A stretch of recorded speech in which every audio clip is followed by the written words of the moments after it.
Hello, good morning to all my medical aspirants. I hope you are doing good. Questions practice कर रहे होंगे, साथ ही साथ आपका रिवीजन भी चल रहा होगा. ठीक है, तो अब बेटा हम लोग मॉलिकुलर बेसिस ऑफ इनहेरिटेंस के ही 20 क्वेश्चंस और करते हैं आपके VYQs, जो कि 2022 तक आपके ओवर हो जाएंगे. उससे पीछे का अभी के लिए रहने दो, आपने जितना पहले बना लिया सो ठीक है, बट अभी आप 2025 से मतलब 2020 से लेकर के 2025 तक का मतलब 5 साल के अच्छे से कर लो पहले. उसके बाद अगर आपके पास टाइम फर्दर बचता है then you can see that. So question number 40. अब देखो यहाँ पे क्वेश्चन ये पूछ रही है, अगर डीएनए में sulphur, if DNA content sulphur instead of phosphorus and proteins, तो डीएनए में अगर सल्फर होगी इंस्टेड आपके phosphorus and proteins, because you know कि DNA is composed of what, phosphate उसमें ग्रुप होती है, प्रोटीन से बनी होती है, बिकॉज अमाइनो एसिड्स के वो लिंकअप से बनती है, और आप में इसमें क्या content phosphorus instead of sulphur. What would have been the outcome of Hershey and Chase experiment? मतलब अगर ये ऑपोजिट हो जाएगा तो आपके जो हर्शे एंड चेज का एक्सपेरिमेंट था उसमें बेसिकली हमें देखने को रिजल्ट क्या मिलेगा. तो रेडियो एक्टिव फॉस्फोरस इन बैक्टीरियल से रेडियो एक्टिव फॉस्फोरस क्यों मिलेगा जब डीएनए में फॉस्फोरस ही नहीं है, तो सल्फर है, तो नो रेडियो एक्टिव सल्फर नहीं, सल्फर ही रेडियो एक्टिव होगी. So the we will go with the answer number D, that is radioactive sulphur in bacterial cells. तो आपके जो बैक्टीरियल सेल्स होंगे उनमें क्या देखने को मिलेगा बेटा, radioactive sulphur. So this is going to be the answer. और ये क्वेश्चन इतना भी टफ नहीं था, it's very easy to understand. चलो नेक्स्ट क्वेश्चन पे आती हूँ. अगेंस्ट द कोडॉन जो 5 prime to UAC 3 prime, what would the sequence of anticodon on tRNA. आपके जो tRNA होगी उस पर क्या इसका सीक्वेंस होगा, आप इसको कैसे बताओगे. अब देखो सबसे पहले तो ये UAC करती क्या है, व्हाट दिस कोड्स फॉर, तो आप इसके सीक्वेंस को कैसे लिख सकते हो, तो 5 प्राइम टू 3 प्राइम ही रहेगी. अब ये U के जगह आपका क्या आना चाहिए, चलो इसके सॉल्यूशन समझते. देखो ये डायग्राम बनाऊंगी, बहुत ज़्यादा टाइम लगेगा. देखो ये है आपका tRNA है, ठीक है. This is your what mRNA, ये mRNA की सीक्वेंस है. तो mRNA जो आपकी कोडॉन दिया हुआ है UAC, दिस इज़ UAC. और tRNA की कोडॉन की बात करूँ 3 प्राइम टू 5 प्राइम, तो ये क्या हो जाएगी, U के लिए A के लिए U और G. और यहाँ पे अब ऑप्शंस देखते हैं. आपके tRNA में 3 प्राइम टू 5 प्राइम पूछा जा रहा है, नहीं पूछा जा रहा है, that means 5 prime to 3 prime हमें बताना है. हमारा आया क्या, UAC का क्या होगा, तो AUG 3 प्राइम टू 5 प्राइम. तो हम इसे कैसे कर सकते हैं, 5 प्राइम में लिख सकते हैं GUA 3 prime, that will be option number A. तो ऑप्शन नंबर A जो होगा वो आपका क्या होगा, सही होगा. ठीक है, तो ये क्वेश्चन समझ के, बहुत आसान क्वेश्चन था, बस इसमें यही था कि आपके बेटा आपको बताना था 5 प्राइम टू 3 प्राइम, बट जो आपका आंसर आएगा वो 3 प्राइम टू 5 प्राइम आएगा, फिर उसको चेंज करके आपको लिखना था. बस ये सिंपल सा यही चीज़ करना था. अब ये चीज़ के लिए वहाँ पर सोचना पड़ता है क्योंकि ऑप्शन में आपको मिलेगा ही नहीं, सारे आपको 5 प्राइम दिखेंगे और आप सोचोगे कि आप डायरेक्ट क्या करोगे AUG. इस पर बहुत बच्चे ने B आंसर लगा लिया होगा, ठीक है, बट हमें लिखना क्या है 5 prime to 3 prime, 3 prime to 5 prime नहीं. ठीक है, ओके फर्दर आपके मूव करते हैं. This may be Chargaff rule ना. अब देखो अब A एंड C जो है 30% एंड 20% ऑफ DNA रिस्पेक्टिवली. तो परसेंटेज कॉम्पोजिशन कितना होगा, तो you know A is equal to T and G is equal to what C, क्योंकि G ट्रिपल बॉन्ड C से बनाती है. तो A आपका है 30%, तो T कितनी हो जाएगी, T will be also 30%, G will be 20%. According to Chargaff's rule जो रेशियो होती है आपकी प्यूरिन एंड पायरामिड की क्या होती है, इक्वल्स होती है. तो इस तरीके से आप निकाल सकते हो. अब नेक्स्ट के क्वेश्चन पे आते हैं. The process of translation, wait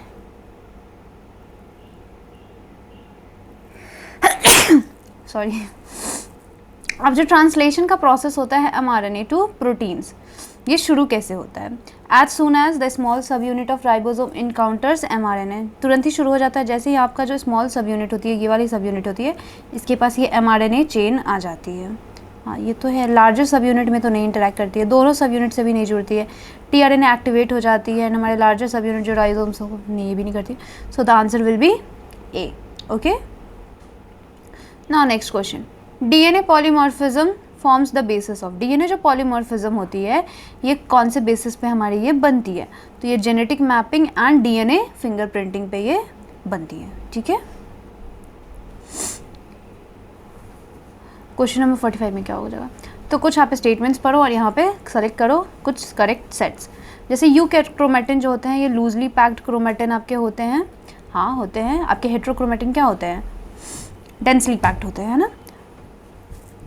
heterochromatin transcriptionally active हो गए, नहीं, एक्टिव भी आपकी कौन सी होती है, यू क्रोमेटिन ही होती है, आपकी हेट्रोक्रोमेटिन नहीं होती है, तो ये तो गलत हो जाएगा। फिर histone octamer is wrapped by negatively charge DNA in nucleosome. जो हिस्टोन ऑक्टामर होती है वो रैप्ड होती है किस पे, नेगेटिवली चार्ज डीएनए पे। ऑफकोर्स क्योंकि जो आपका हिस्टोन होता है वो कैसी होती है, पॉजिटिव चार्ज होती है, और डीएनए नेगेटिव चार्ज होती है, तो option number C is correct. Histones are rich in lysine and arginine. तो हिस्टोन्स आपके एनसीईआरटी का सिंपल सा एक लाइन ही वहाँ पे दिया होता है कि histones are rich in lysine and arginine. एक टिपिकल न्यूक्लियोसोम आपके 400 बेस पे, नहीं लगभग आपके कितने थाउजेंड्स में रहते हैं ना, so the E will not be the answer, okay. Sir 200 base pairs रहते हैं, ओके। अब नेक्स्ट क्वेश्चन है 46। इफ़ अ जेनेटिसिस्ट, मतलब जेनेटिसिस्ट मतलब वही जो जेनेटिक्स की स्टडी करते हैं, uses the blind approach for sequencing the whole genome of an organism followed by assignment of function to different segments, the methodology is adopted by him as, तो इन्होंने अगर क्या करें, ब्लाइंड अप्रोच टेक्निक को अगर लेते हैं तो ये जो मेथोडोलॉजी को यूज़ करते हैं that will be a sequence annotation, वो होती है। अब ये होती क्या है, तो आप पूरे होल सेट ऑफ जीनोम को सीक्वेंस कर देते हो जिसमें जितने भी आपके कोडिंग और नॉन कोडिंग सीक्वेंसेस दोनों ही होते हैं, एंड देन उसमें डिफरेंट रीजन्स को क्या करते हो आप असाइन कर देते हो कि ये इस चीज़ का फंक्शन करता होगा, ये चीज़ बनाती होगी, तो that is the sequence annotation, मतलब सबका नेमिंग कर देना। अब यहाँ से क्वेश्चन है, if length of a DNA molecule is 1.1 metre, what will be the approximate number of base pairs. तो उसमें कितने बेस पेयर्स प्रेजेंट होंगे, तो इसका एक फॉर्मूला होता है, number of base pairs into distance between two consecutive base pairs is equal to length of DNA molecule. Length दिया हुआ है डैट इज 1.14, डिस्टेंस एक मतलब दो बेस पेयर्स के बीच का डिस्टेंस कितना होता है, तो 0.34 नैनोमीटर होती है, पहले से आपके बुक में ही ये दिया हुआ है। तो हमें निकालना है नंबर ऑफ बेस पेयर्स, तो बेस पेयर्स को आप इस तरीके से कैलकुलेट करते हो, that will be the 3.3 into 10⁹ base pairs, ठीक है। तो ये फॉर्मूला याद रखना है, इस फॉर्मूला बेस्ड आपको क्वेश्चंस आते हैं कि डीएनए का लेंथ दिया रहेगा लेकिन नंबर ऑफ बेस पेयर्स पूछ लेंगे, या फिर आपके नंबर ऑफ बेस पेयर्स दिए रहेंगे तो डीएनए का लेंथ पूछ लेते हैं, क्योंकि आपको कॉन्जिक्यूटिव डिस्टेंस तो पता है, दो डीएनए के बीच का जो डिस्टेंस होता है 0.34 नैनोमीटर्स होते हैं। अब ई कोलाई स्ट्रेन है, आई जीन जो होती है वो म्यूटेट हो जाती है, ठीक है, and it's product can not bind the inducer molecule, इसकी जो प्रोडक्ट होगी वो इंड्यूसर मॉलिक्यूल से बाइंड नहीं कर पाती है, तो ग्रोथ मीडियम जो होगी उसमें लैक्टोज दे देंगे। So what will be the outcome, अगर आई जीन ही नहीं है, मतलब इनिशिएटर ही नहीं है, तो क्या किसी का भी ट्रांसलेशन हो पाएगा, मतलब कोई से भी आपके रीजन में ट्रांसलेशन हो पाएगी, तो नहीं हो पाएगी, that will ZYA genes will not be translated, okay. और वही ट्रांसलेशन में हेल्प करती है, तो आपका ट्रांसलेशन कुछ भी नहीं होंगे। नेक्स्ट है, E. coli with N15 double stranded DNA are incubated in medium containing N14 molecule. 60 minutes के बाद how many E. coli cells will have DNA totally free from N15। तो चलो पहले इसको सॉल्व जिस तरीके से होता है, सबसे पहले तो फर्स्ट जनरेशन में हमें देखना है। फर्स्ट जनरेशन में क्या थे, तो N15 कंटेनिंग आपके 10 सेल है, 20 मिनट बाद ये कितने हो जाएंगे, 20 सेल्स, जो कि सारे के सारे क्या बन जाएंगे आपके हाइब्रिड, मतलब N14 और N15 वाले। फिर सेकंड जनरेशन में क्या होगा, ये जो 20 सेल्स जो हाइब्रिड था ये 20 मिनट्स के लिए रहता है, तो फिर ये 40 सेल्स को बना लेते हैं, डैट मीन्स 20 सेल्स हाइब्रिड रहेगी और 20 सेल्स क्या होगी, सिर्फ आपकी नाइट्रोजन 14 वाली रहेगी।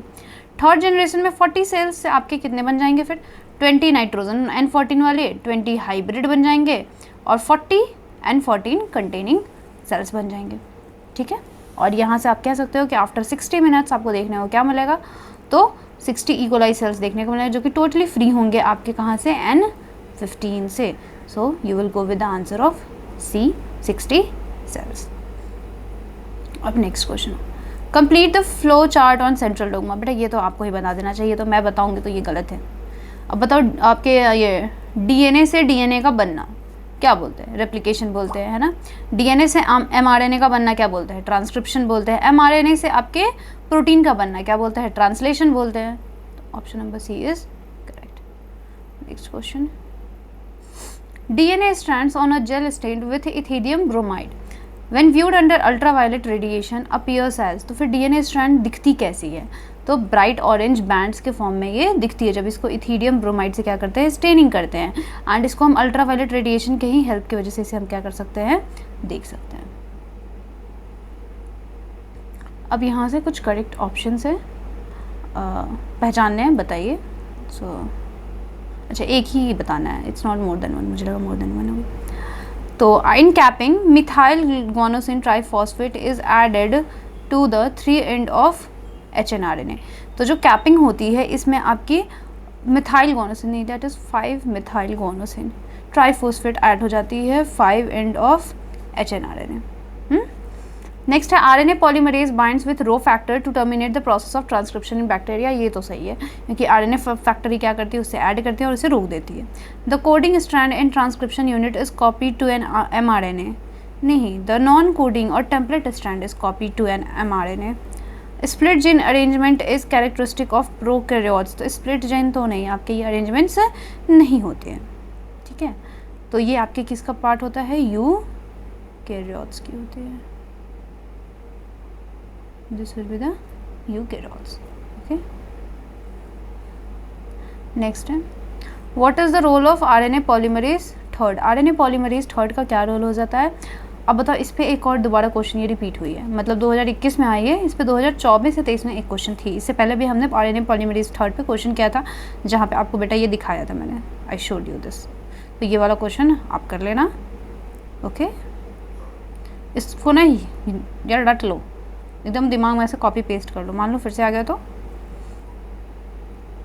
नेक्स्ट क्वेश्चन आ जाओ। So DNA fingerprinting involves identifying differences in some specific regions in DNA sequence. तो DNA फिंगरप्रिंटिंग में हम क्या करते हैं बेटा, तो कुछ स्पेसिफिक सीक्वेंस को देखते हैं, उसको हम लोग क्या बोलते हैं, तो रेपिटेटिव DNA। तो आपके ये जो DNA जिसको हम लोग बोलते हैं VNTR, okay, variable number of tandem repeats, तो वो जितने बार वो नंबर्स रिपीट करते हैं उसी से हम चेक करते हैं। Which is the only enzyme that has capability to catalyze initiation, elongation and termination in the process of transcription in prokaryotes। तो prokaryotes में तो सबसे पहले तो RNA होती है और DNA में सिंगल, तो DNA डिपेंडेंट RNA पॉलीमरेज जो एंजाइम होती है ये एक तरह से क्या होती है आपकी रिस्पॉन्सिबल होती है इनिशिएशन, इलोंगेशन एंड टर्मिनेशन के लिए। विच of the following RNA is not required for the synthesis of protein. इसमें से कौन सा प्रोटीन होता है जो RNA के लिए सिंथेसिस नहीं करता? अब याद करो, mRNA आपने पढ़ा है, tRNA को भी पढ़ा है, rRNA को भी पढ़ा है, बट siRNA कुछ पढ़ा है? ऐसा नहीं पढ़ा है, तो this will be the answer, ये नहीं होती है। If adenine makes 30% of the DNA molecule, what will be the percentage of thymine, guanine and cytosine? देखो adenine दिया हुआ है, that means adenine double bond से किसके साथ जुड़ता है, थाइमीन, तो ये 30 होगा, तो ये भी कितना हो जाएगा 30, that will be the equal to 60%। अब बचा 40%, तो ये दोनों 20-20 हो जाएंगे। So the answer will be thymine is equal to 30, guanine 20 and cytosine is 20% according to Chargaff's rule. तो चरगाफ्स रूल्स बेटा आपकी यही बताती है। नेक्स्ट क्वेश्चन, स्टेटमेंट फर्स्ट ये कह रही है जो कोडॉन AUG होती है ये कोड करती है methionine and phenylalanine. D this only codes for methionine, तो ये तो इनकरेक्ट हो जाएगा, false. AA and AAG both codons code for the amino acid lysine. हाँ, ये दोनों ही आपकी लाइसिन के लिए यूज कोड करती है। सो ठीक है। Which one of the following statements about histones is wrong. इसमें से कौन सा स्टेटमेंट है जो हिस्टोन्स के लिए गलत है?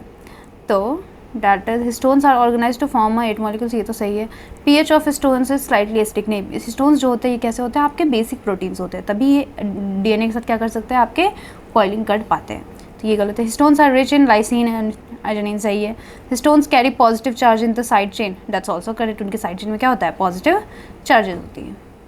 Next question, if the distance between 2 consecutive pairs of, देखो यहाँ पे तो डिस्टेंस दे दिया लेकिन ज़्यादातर नहीं देता है, हाँ, this time I have appeared, and total number of base pairs of DNA double helix in a typical mammalian cell is, so the length of the DNA, तो लेंथ निकालना है, दोनों को क्या करना है, हमें बस मल्टीप्लाई करना है, देखो आपका आंसर आ जाएगा। तो लेंथ ऑफ DNA, ये तो NCERT में भी दिया हुआ है कि आपके जो लेंथ DNA की होती है कितनी होती है, 2.2 मीटर्स। अगर जिसको इस तरीके से याद है तो उसको इतना करने की भी ज़रूरत नहीं है, ठीक है।